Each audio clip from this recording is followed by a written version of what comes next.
So yeah, today I'll show some experimental data about the repeatability of assembly in photosynthetic communities. And oh, there's a delay. So I'm sure most of you know, like one of the big questions is how is coexistence maintained in microbial communities?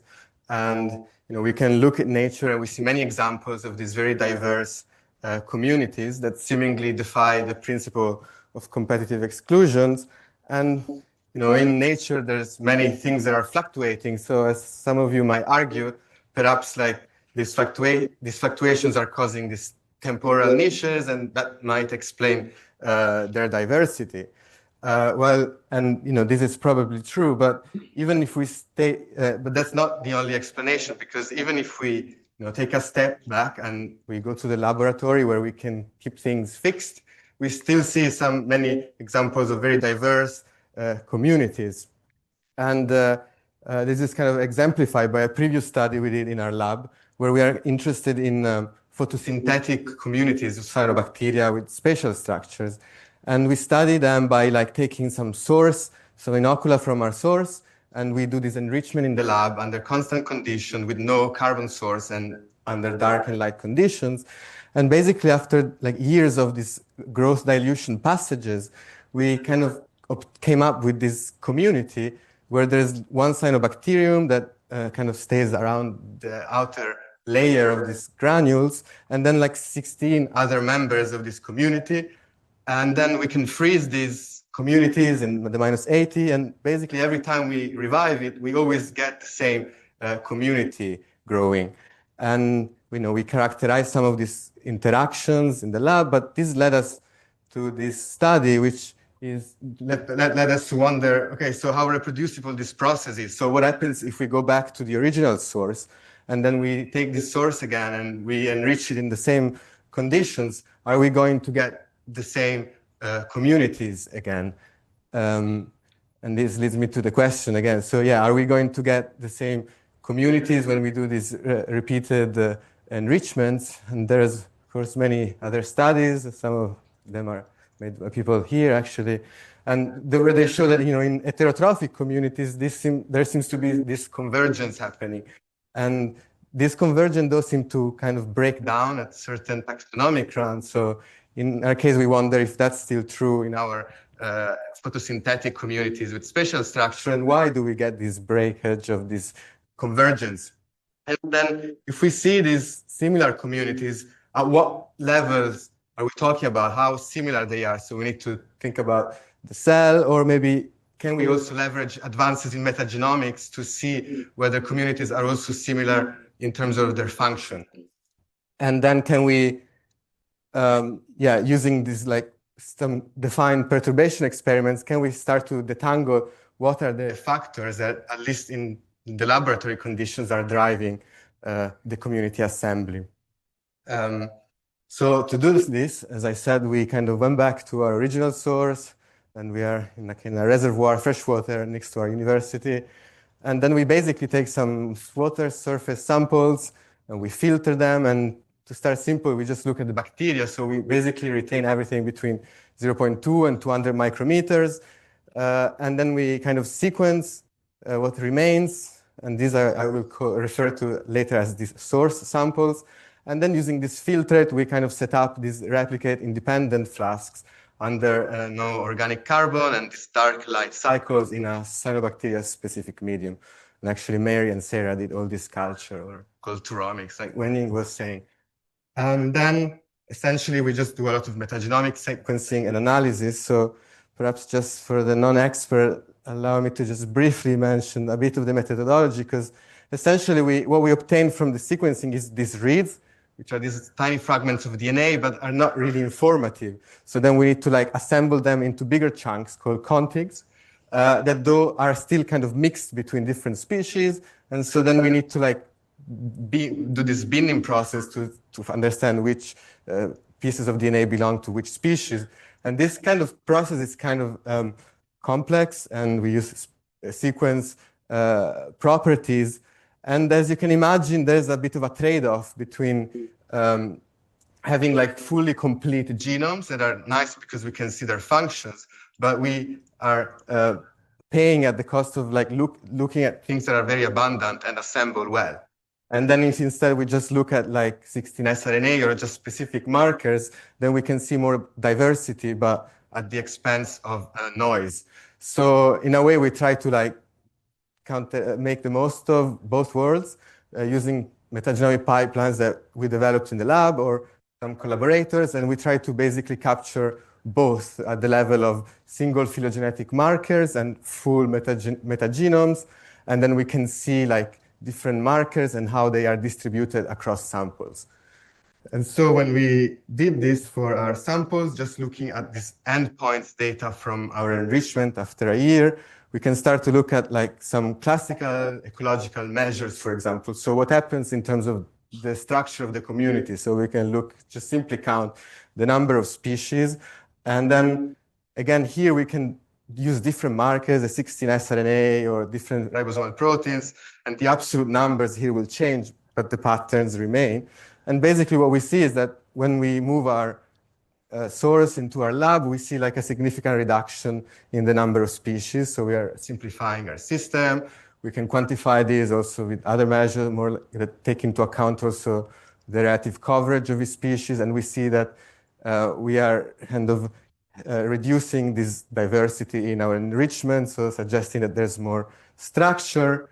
And perhaps we can see it better with this like rank abundances plot, where it shows the relative abundance of each species ranked by their abundance.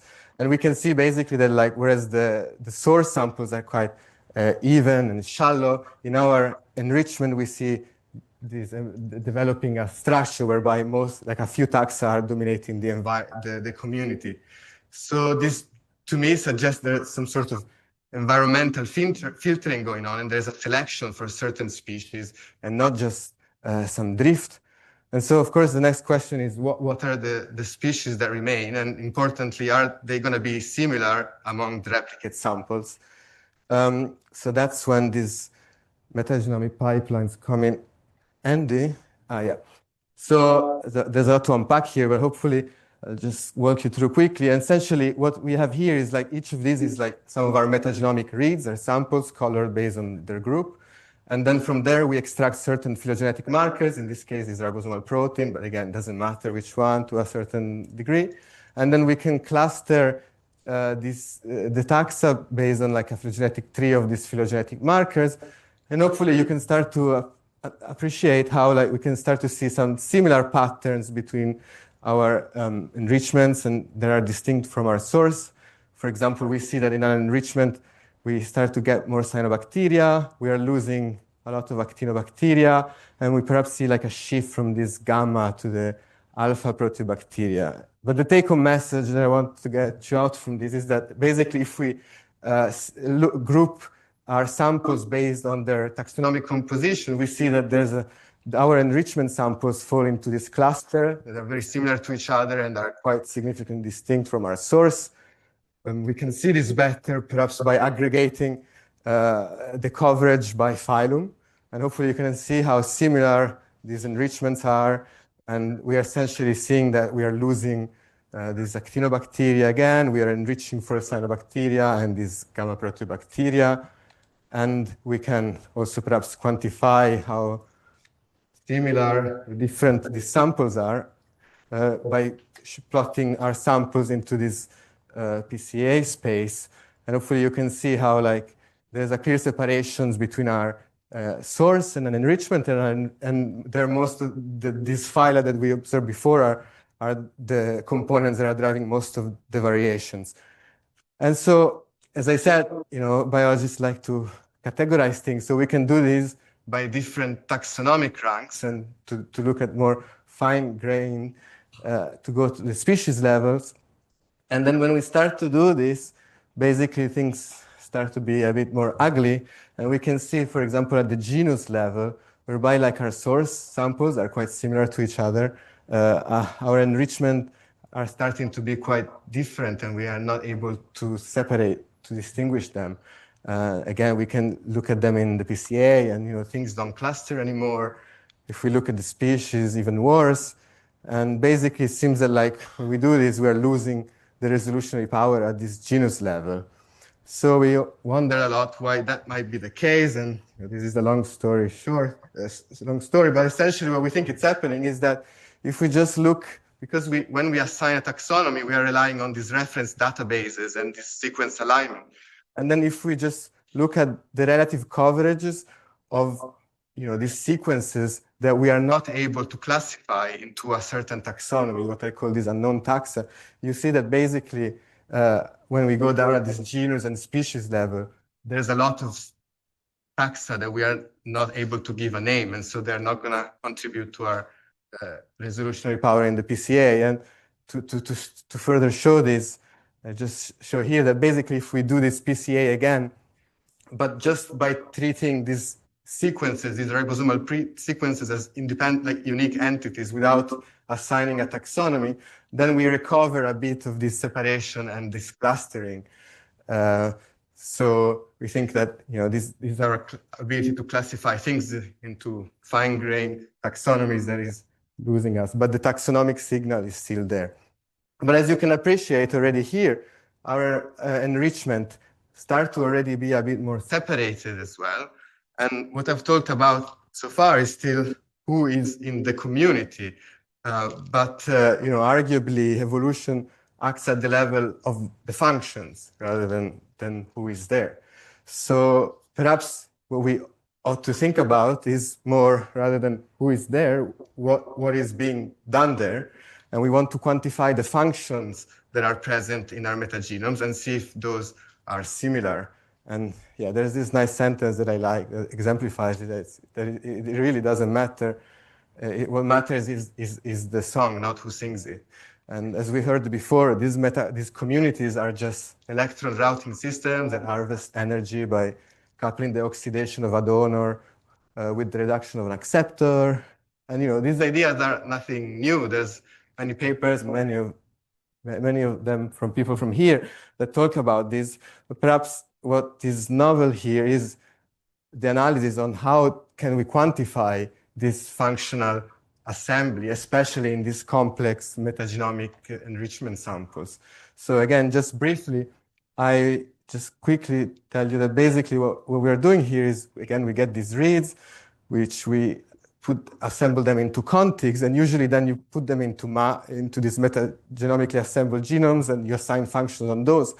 But then again, you're really biasing for things that are very abundant, and because genomes, we take things from our source, and so we have the same mags in our source and in our enrichment, so you can't really have a comparison to test with. So what we did instead is, instead of like separating things into genomes, we annotate specific genes into the unbeamed contigs using these HMM models, and then we use these manually refined metabolic pathways from the KEGG database to map the presence of specific metabolic modules on our metagenomes. And so then we can then look at how our communities are abundant in terms of modules. And it's not a problem because then we can always map, we still have our mags anyway, so we can always look back who has what. And then essentially what we do is we compute these like matrices for each sample, we have like abundance, copy number, and completeness for each metabolic functions. And then we can calculate like an enrichment fold change for each module where we compare, we can set like a threshold of our completeness. In this case, we use 75%. And then we can times it by the coverage of each module, and we can divide it by the corresponding one in our source. And interesting, when we do so, essentially what we see is that although arguably these modules are even lower resolution than the species, we can kind of capture back this separation and this clustering between our samples. So this means that our communities, although they are independently enriched, essentially they all assemble the same functions in the similar abundances. So there seems to be this like functional repeatability. So then, of course, the next question is what are the songs that they're thinking? What are these functions that are being enriched? So perhaps here is good to remind ourselves what we're doing here is we're literally perhaps taking like a source from like a certain environment, and then we are putting it in a new environment in the lab. And the environment, of course, is very different. We have like no nitrates in our lake and a lot of nitrates in our BG11. We have fluctuating like intensity and constant in our lab. So it's hard to know perhaps what to expect. But essentially, because we have replicates, we can perhaps plot this volcano plot of each metabolic modules. Here's the fold change between the enrichment and their source, and here is the p-value among replicates. And essentially, we see this like set of, in this quadrant, we see all the metabolic modules that are consistently enriched in our cultures. And although it's hard to perhaps say definitely, but what we think is happening is that the metabolic modules that we see kind of reflect the environmental shifts we are imposing on the system. So for example, now that there is no other way to gain energy with photosynthesis, most of the metabolic modules enriched we see are involved in photosynthesis. And then, interestingly as well, like now that there's a lot of nitrates, now we are observing a lot of enrichment in nitrate metabolism pathways. And now, as I said, these are all modules that are that we find in this unbeing context. So the next question is who encodes these modules? So we can do that as well. And again, there's a lot to unpack here, but basically what the take-home message is that if we look at who encodes what, we think that kind of explains why certain taxa are being enriched. So we can have here the metabolic modules that are significantly enriched with their fold change. And here we have like our taxa for which we have full genomes. And here we have the completeness of each of these modules. And I just colored here the main phyla that we are causing the variations. And essentially, like if we look at the most enriched pathways, they're mostly found in the cyanobacteria. We can also see, some of these pathways like photosystems, the cytochrome B6F are monophyletic. So in other words, are completely monopolized by the cyanobacteria. And then we can see that like as well, the proteobacteria or Pseudomonadota now, they also encode a lot of these enriched pathways. And some of them as well are only found in Pseudomonadota, for example, this polyamine, or interestingly, they are able to degrade this sugar, this complex sugar, probably given by cyanobacteria. A lot of them have an oxygenic photosynthesis as well. And some of other pathways were important about this nitrate metabolism are only found in this most two enriched phyla, like the cyanobacteria and the proteobacteria. And if you look instead at the actinobacteria, which we lose a lot in our enrichment, we see that they don't have a lot of this pathway that we see enriched. And then, of course, we can see as well some other pathways. For example, this it's important. For example, some other pathways that instead are important that every member had. For example, this ornithine ammonia cycle or like the biosynthesis of lysine, then it seems that it's quite conserved and it seems that it's important for every member of the community. And then there's other pathways instead that are very scarce, found in just a few species. And it's interesting to see here that basically it seems that the taxa that encode these pathways are actually those that are found across the most number of replicates that is shown here. And then if we look at who has what, basically, all of our communities basically will always have a member that will encode this thiamine salvage pathway, but it doesn't matter who has it, basically. That's what we're trying to say. So of course, these are all kind of correlations which do not mean any causation. So we thought, can we further corroborate this by testing, by perturbing the system, especially since we see this importance of the nitrates, by doing this enrichment again, by removing a component of the medium.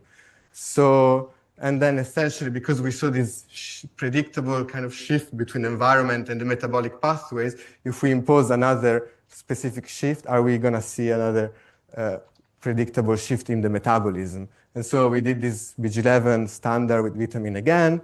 And then in another perturbation, we removed the vitamins.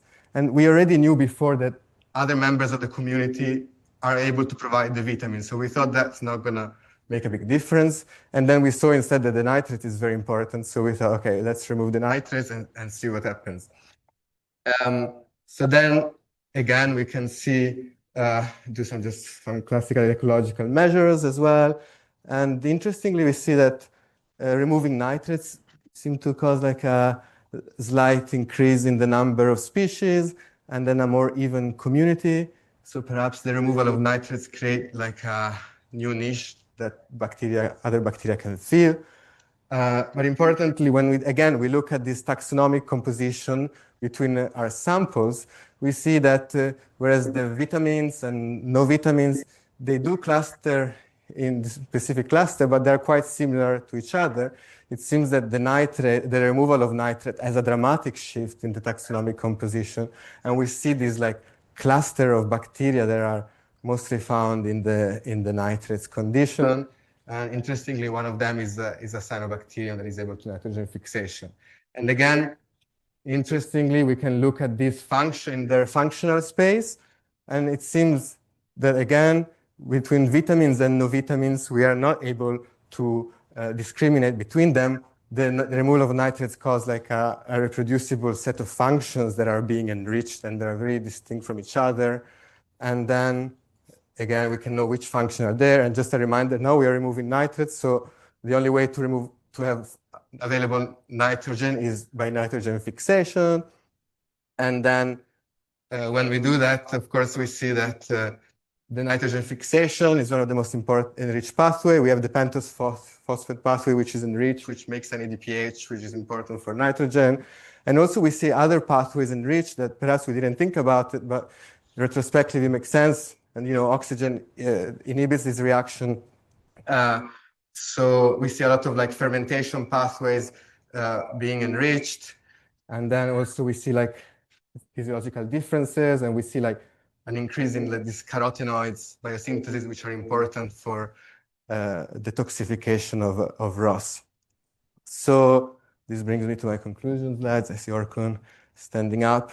But yeah, it seems that like when we do this replicate enrichment, there is this taxonomic structure that seems to be conserved.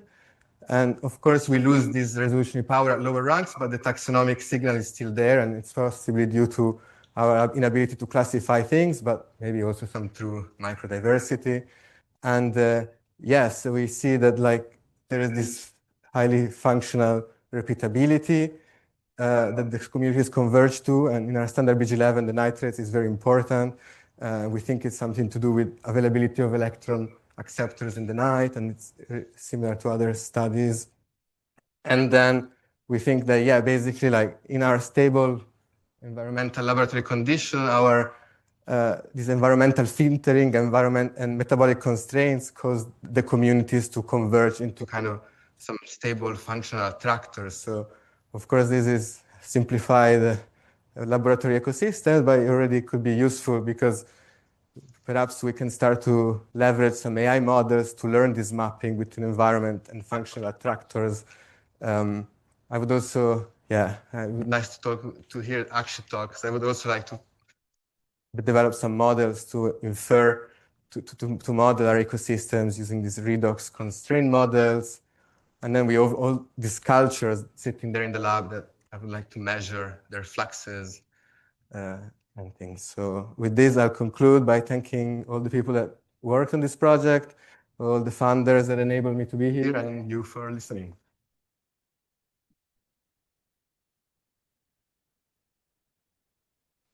We got time for a few questions. Is there any question?